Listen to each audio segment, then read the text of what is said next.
Hi everyone, welcome to another episode of the Benu Community Podcast. I'm Ben, your host, and in this episode, we are exploring future of work, career growth, and innovative thinking. Anything related to future. I wanted to say the future, but I prefer to say a future or futures. I will explain more because today I want to talk with Ramila. Ramila engaged a lot in futures literacy. In fact, she is a futures literacy expert and trainer at Hansa University. Ramila has diverse background in policy advising, also healthcare and innovation. She's been actively helping individuals and organizations enhance their futures literacy skills, one of the crucial competency for navigating today's complex world. So, in this episode, as I mentioned, we'll dive into the futures of everything and trying to learn more about futures literacy. Means how it can empower us to apply some practical ways to prepare us for coping with uncertain future slash futures. So let's dive in our conversation. Hi, Ravila. Thanks for joining me. Maybe you want to add something more about yourself. Maybe I missed something.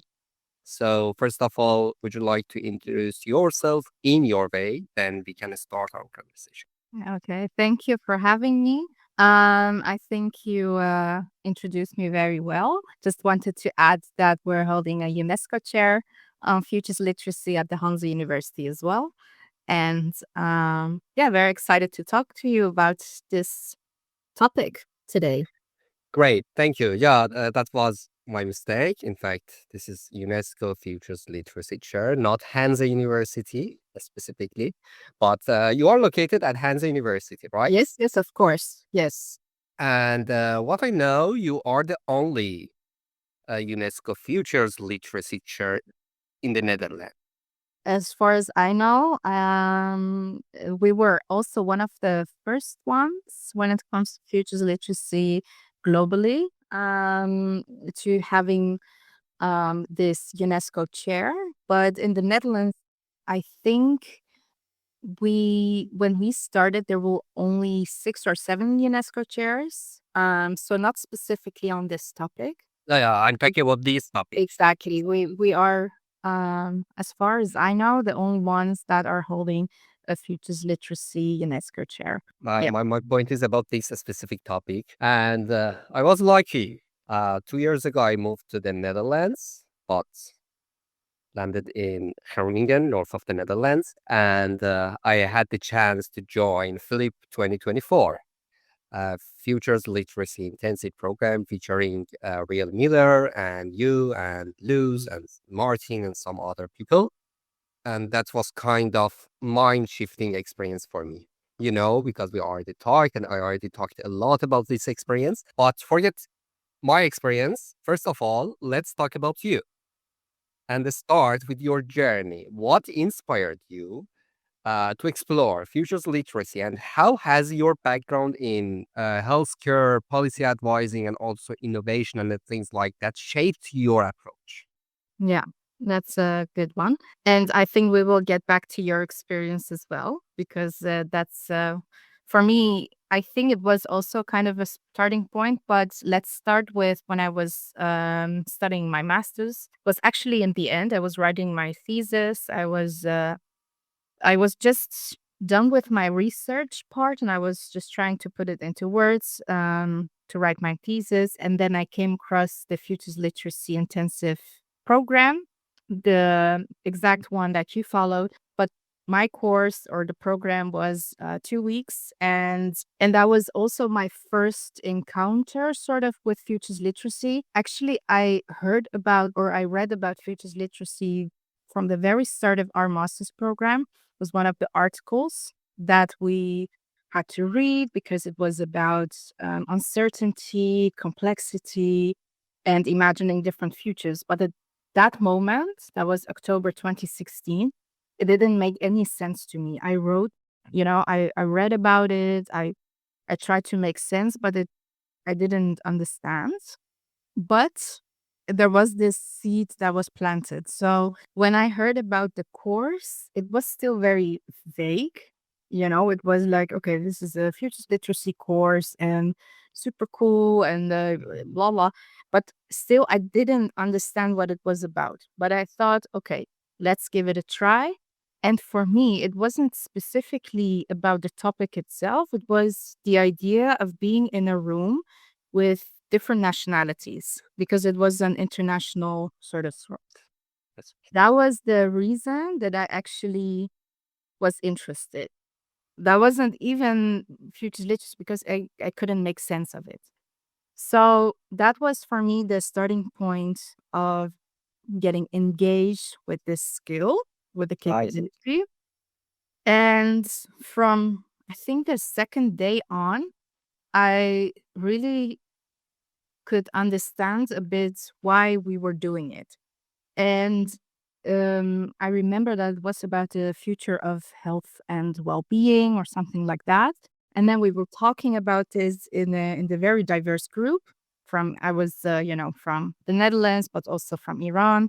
My Dutch, sort of colleague students, and someone from Palestine, and another one from Italy. So we were talking about this topic, and for me, it was so eye opening that a lot of them had different views and different ideas when it came to futures. And that was so interesting for me. And from that moment on, after graduating, starting to work in the field, I was just curious to learn more. And so I did. When I graduated in 2017, I started working for this consultancy agency and working for different departments in the Dutch, yeah, how do you say that? Different political entities, but also governmental agencies. And I was working on innovation, on complexity, and how to bring innovation in these kind of contexts. And futures literacy was very helpful for me because it was some sort of a missing thing that's not even a tool, but just really the skill that I missed when I was learning about complexity and about innovation. Because that was my master's program. It's about transitions in healthcare and in care. And so yeah, I stayed working, collaborating with the that was in 2018, the chair was established, but between the 2017 and 18 and so on, I kept working with Luz and with the team, facilitating a lot of labs because, by the way, Ben, does your audience know something about futures literacy? I mean, have you talked about Yeah, that was yeah, no, no. First of all, I wanted to ask your journey in the beginning Vale. because now, at least since now, you haven't talked about futures literacy specifically. And my next question is asking about the futures literacy. Depends on you, but maybe I can ask my question as well about the futures literacy, and then you can combine with how. Yeah. In fact, exactly, I wanted to asking you. Many people might not be familiar with futures literacy, Yeah. and yeah, I wanted to ask you to define it in a simple term Mm. or simple terms because maybe few of them are familiar with future thinkings or the disciplines in that area. Yeah, it's a good idea. Maybe you just try to add some more modules to your points you are sharing with us about futures literacy as well. Yeah. When we try to explain futures literacy just in a nutshell or just in one sentence, the sentence we use is using or imagining different futures to see the present anew. So So wait, wait, wait. Why you are saying futures? there is not one future. Oh, I know. I want to ask you to explain more because it's not future literacy because sometimes people think yeah this is future literacy but it's futures literacy. Futures literacy. Yeah, why it's Yes. plural? Well, the reason why we use futures is that we believe that there is not one future. When there is one future only, that implies that that is your goal or that is the thing that you head to. But every person and every maybe organization, every one of us has one view or one perspective when it comes to, or multiple perspectives of the future. So if you ask me how I see the future, that might be very different than yours. Yeah, but Ramila, the point is there is one future. I mean, for example, if we consider today as as the future of Mhm. yesterday, what I see there's one future still. What is the point? Why you are mentioning there are different futures? I mean, I know what I know what you're asking. I was going there. okay, good. Continue. Um, when we talk about futures, it's something that is further than now, right? It does not exist in Right. the present. That's right. So, and therefore, it's an image that you have. Future is just a word that is further than now, is like 1 minute or 1 hour, 1 month ahead of us. That's It right. does not exist in the present. So, therefore, there are different visions, there are different views from every individual when it comes to explain to me what the future is. That's right. Yeah. And that's what the reason why we use the plural, the S like in the futures literacy, is to explain and to imply that there is not one fixed future. There are different ones possible. Which means you are not trying in futures literacy to predict the future.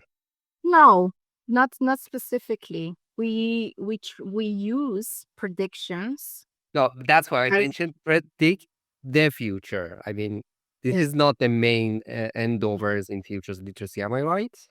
yes. Mm. Because there are different ways of using the future, but that is more like the technical stuff. I don't know if we were going to talk about it in your podcast about Maybe next time we can record another one it, going a deep deep. dive. Yes, a deep dive into the that there are different ways of using the future. And futures literacy is about exploring novelty. So and to be more open to emergence. That is what futures literacy is about, according to Riel Miller. Because also in the futures field, there are different, voices when it comes to what is futures literacy and how do we understand it. But according to Riel Miller and his book, that is also the basis of our work so far. Futures literacy is being more open to emerges, embrace complexity, be familiar and be comfortable with the unknown and the uncertainty. So Even that's enjoy it. sorry, Enjoy, even enjoy and embrace it. exactly. When to have this feeling of being free because we cannot predict the future. There are some things that we can predict, maybe. But a lot of the things are not predictable. The future is not predictable thing because it just simply does not exist in the present. So that is in a sort of a nutshell what futures literacy is about. So I think that you can imagine when you're working with system innovations and you're working for governments or healthcare or they're struggling with these complex questions. They just don't know how to do things differently, how futures literacy fits into this question that they have. Exactly. Exactly. Yeah. Before talking about that part, which is about the difficulties in terms of applying futures literacy in those specific sectors, my question is why do you think futures literacy is such a vital skill and it's really critical in today's rapidly changing world. You already mentioned some points, for example, the way you are approaching to the future, and it could be helpful for thinking how to bring more innovation in daily life, in business setting, even maybe in personal life. But can you elaborate more? Mm-hmm. So obviously, I'm very biased to to say why it is important. Or but when you look at your surroundings right now, but also in the past. It's a misconception to say that the world is changing rapidly right now. The world has always been changing, and changes happen all the time. Yeah. So the rapidly things are maybe technology or some other innovations happening, but the world has always been changing. It's never been the same.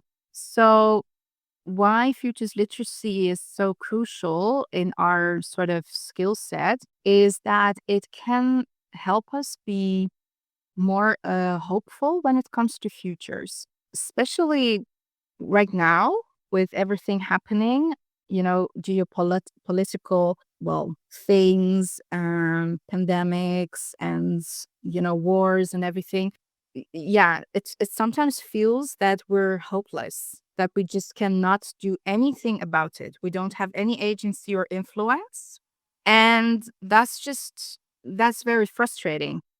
And especially for our youth, the young generation, when they see these things happen and they feel like they don't have any sort of agency, we say, when you become more futures literate, it doesn't mean you will change, the world or anything, but you will have some new sense of agency because you will be able to imagine multiple futures and you will not hold on to one scenario or two that is brought to you by media or books or television or whatever. That on itself, is as my colleagues mentioned in their article, is is an act of hope, a radical act Okay. of hope, imagining different futures. So that is actually, to me, that is the main thing that I'm when we talk about why is it crucial. Yeah, well, this is the main point to me, being able to do so. And from my experience working in different parts of the world, we were in this project for Oxfam, and we were in Nigeria, and we had this a day at the Futures Literacy Lab where our local champions, the other universities that we trained, they were there and they were hosting and facilitating the lab. So there was this girl, young entrepreneur. She just started, and she said, the fact that you asked me how I see the future, it was about the futures of labor market, how I see the future, that on itself felt so empowering because nobody asks me this. In Nigeria, she said that, a lot of times, and I think we can relate to that from our background in Iran. We will, they will tell you, you know, politicians or the government, they will tell you what the future is or what you need to do. No one will ask you how you imagine the future or your future. So that on itself, asking this question is super empowering. Yeah. Good. Yeah, great. And you already answered in a way my question about the difficulties in different sectors and things like that. For example, sometimes the policymakers and also governors thinking, okay, they know what the future is, and just they think they have to plan or something like that, and they are not trying to engage different people, including individuals in different fields or professionals or the things like that, organizations in kind of designing, I don't know how can I explain it, something like that. I mean, engage them. My question is, okay, for now, forget the government. Let's focus on professionals and organizations, because at Spenu Community, our main target are professionals, knowledge workers, and SMEs, small and medium-sized enterprises. Okay, and main focus for us is the Netherlands. How they can learn more and gain some practical insights or skills related to futures literacy. Well, since let me as I mentioned, futures literacy is a capability, and a capability such as reading and writing, right? you need to learn about the alphabet before you can put the letters together and to put like a sentence, and to actually read it. And I'm always very careful when it comes to futures literacy to make it practical. I do agree that it is, sometimes it doesn't feel very inclusive because it's sometimes it feels it's for the privileged people to talk about futures and to imagine it because you have a lot of time to do that or something. But it's not that. And it's also not an instrument, it's a capability. But how it can how you can actually, learn more about it is to be in a futures literacy lab, hosted, like I said, by someone.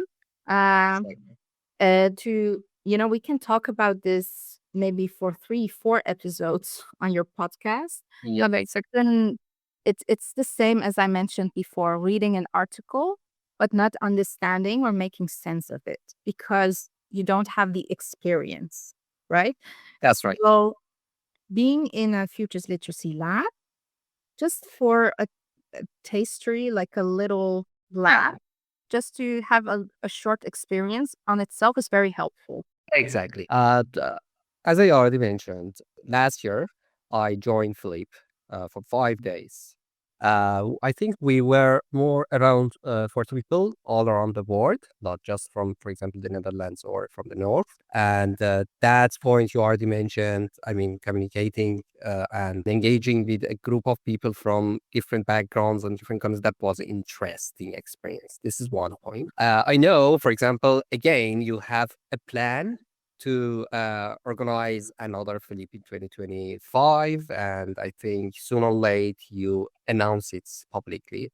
If people want to know what could be happened there, last year after participating the Flip 2024, I tried to share kind of reflection on my medium.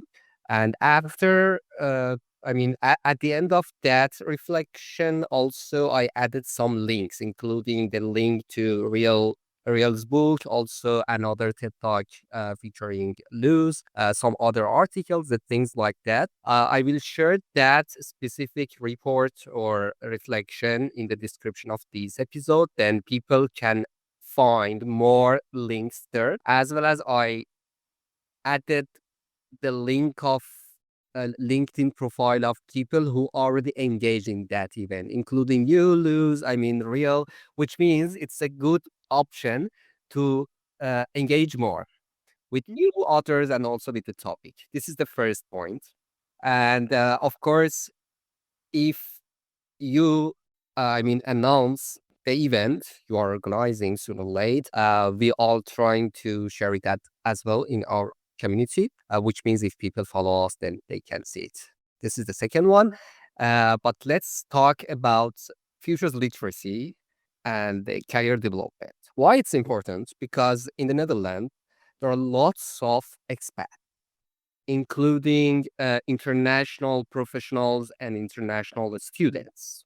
And the point is, most of the time, these people, specifically international students, are struggling about how to navigate the career path, how to enter the job market, how to find the right position, or I don't know, how to learn, how to extend or expand their network. Do you have any, I don't want to say advice, do you have any experience or insights related to these specific topics, sharing for young people who are struggling about how to find their career path and build it, but in terms of, futures literacy mindsets?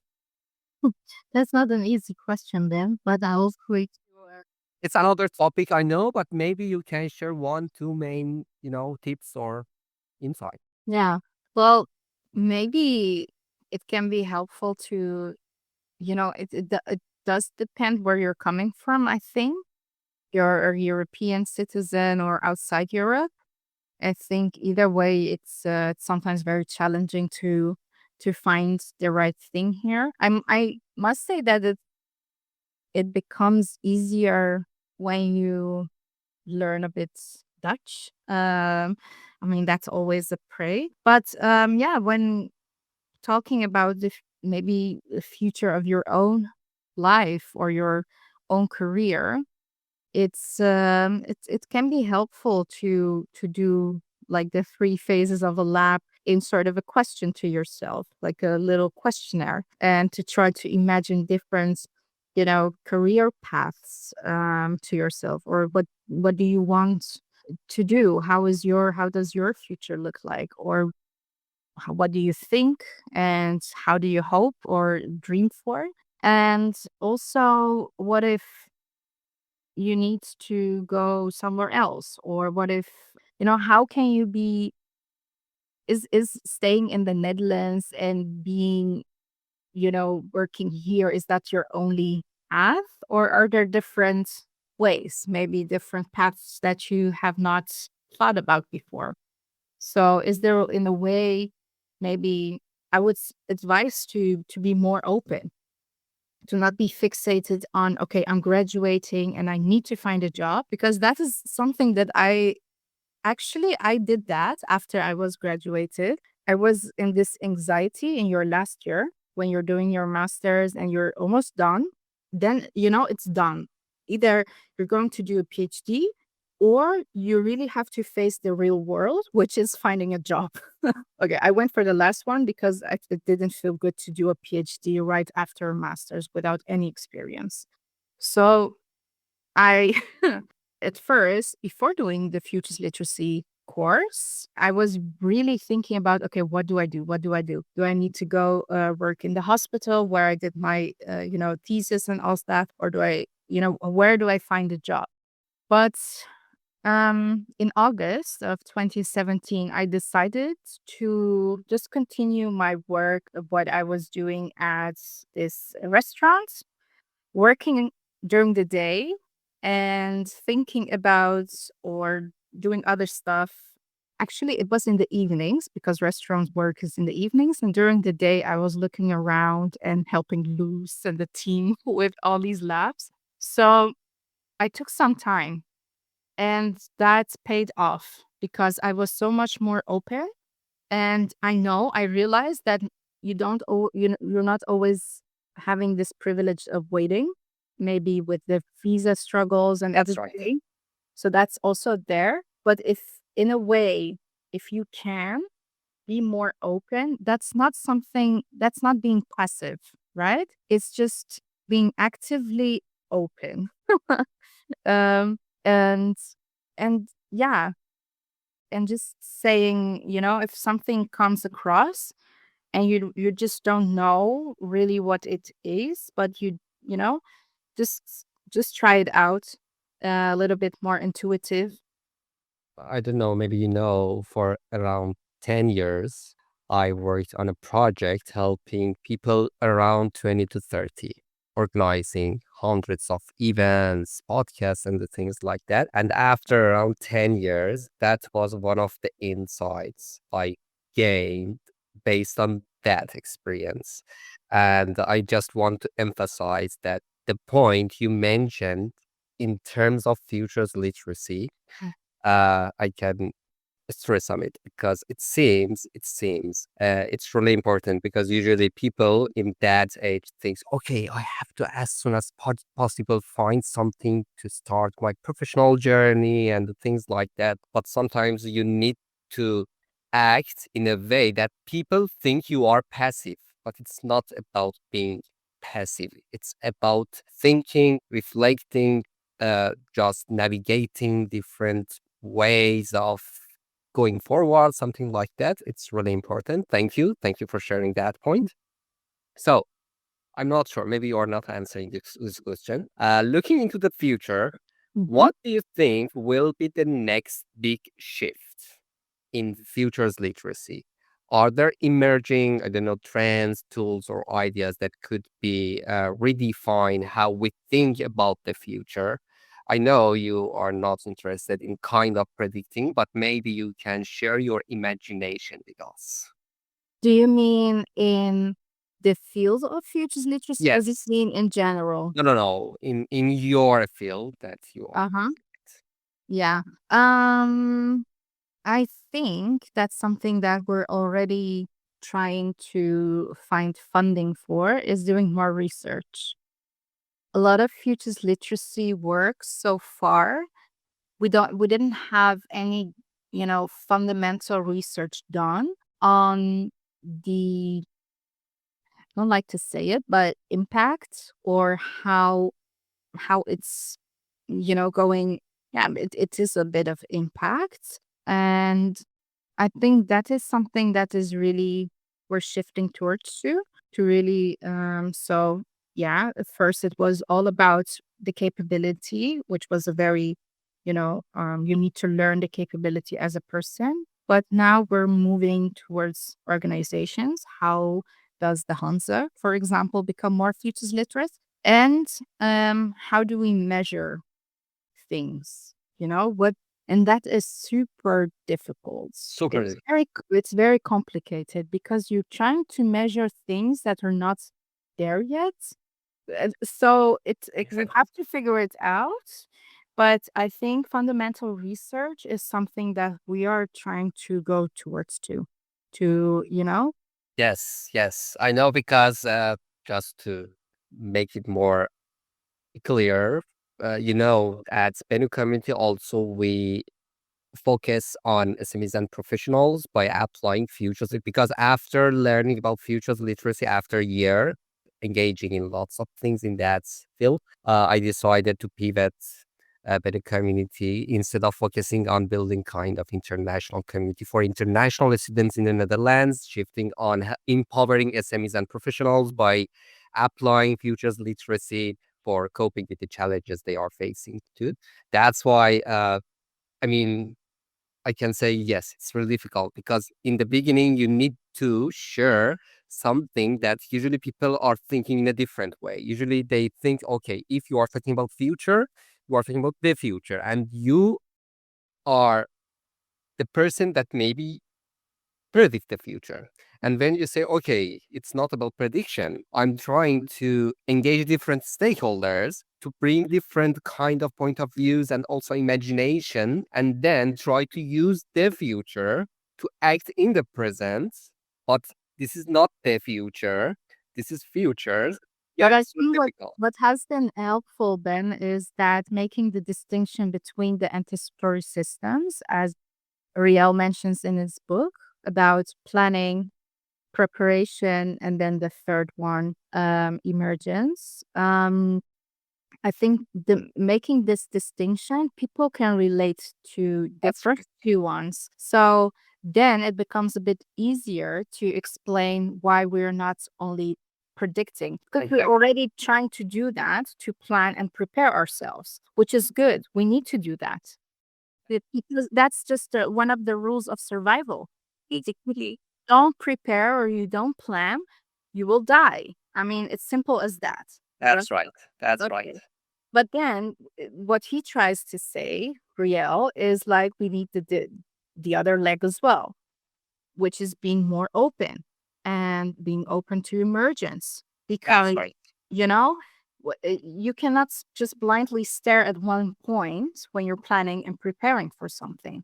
How do you be more, how can you become more flexible or adaptive when something happens that you did not plan or prepare for? Exactly. Exactly. Right, and that to me, in my experience, if you make these distinctions, for some people it does make sense because they can relate to the other two. Exactly. And maybe in one of our future episodes, in upcoming episodes, I'm talking with one of my friends who is really interested and engaged already with Stoicism because my background, also in my background, for a while I engaged in philosophy and I'm kind of fan for Stoicism.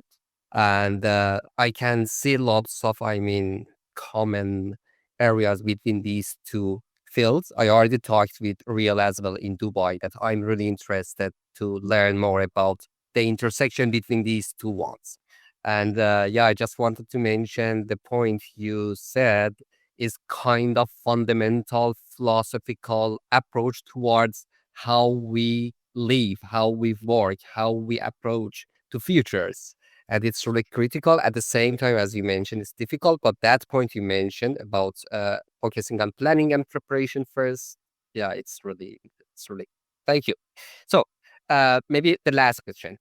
If there is one key takeaway for our listeners that you want to share, something they can start doing today to prepare for the future, it's difficult for me still to say futures, even for me, because usually I'm using the future, but futures. Mhm. What would it be? Key Yeah, take. just one point, one main takeaway. Um, I think I have mentioned it a lot in during our conversation. Is just be more open and just sometimes just say yes, even though you're not sure. If it doesn't feel good, never say yes. But you know, just be more open and just say yes more often because sometimes we're very struggling or we don't feel confident enough to do maybe some things or to be part of any. It took a yes for you to be at our program, you know? Yeah. And that is something that I wanted to, yeah, to just share because that's something that I did when I started my career journey. It just, say yes more often and be more open. Don't see the how do they have a saying in the Netherlands. They say when you see bears on the roads, when you see rocks or you see oh no obstacles, it sometimes is just here. It's in your head. um yeah. But there is if sometimes it's your path looks vague or foggy, you might be, you might be, how do you say that, scared to take this next steps, but you just simply don't know what it is. So if you're more open and you just try it, it will lead you to different paths. Super Oh, abstract, but yeah. good, good. So maybe I missed something, or you want at the end a stress on something specifically. If there's anything, let us know. Well, I invite everybody to learn more about this capability. And if you are with Benu community, if you're organizing anything, a workshop or a lab, yeah, inviting people to join you because I think that is, and also us when we offer any, a larger lab or a program, just to learn more about this capability because it can be very helpful. Yeah. Great. Thanks a lot for being here, for sharing your insights. I You for mean, having me. yeah, I mean, again, I want to thank you, Luz, Rio, also Martin at that time because he was one of the facilitators and your team. Frankly speaking, my experience at Futures Literacy Intensive Program 2024, I believe 2024, was really kind of a starting point for me to explore more in a different way and thinking about futures, my futures, the things like that. Also, I try to apply it in different way in my business at Hansa University because I was engaged in that program as well in a startup ecosystem. I mean, different ways. Yeah, I mean, I want to thank you deeply. That was really great experience, and I'm happy that you are still busy with these kind of activities as well. For those who want to connect with you or learn more about futures literacy, as I mentioned, we are sharing the link of that reflection, and over there they can also find your LinkedIn page. LinkedIn profile, and if they are interested, they can approach you, following you there, and also the things related to UNESCO Futures Literacy chair at Hansa University. I have nothing to share more. We are publishing these episodes soon, maybe in few days, on different platforms, Spotify, Apple Podcasts, Castbox, and others. People can subscribe, leave review, and also share it with their network. And if they have any feedback, comment, or things like that, they can approach us directly. Thank you, Yang. Sounds interesting. Thank you for having me.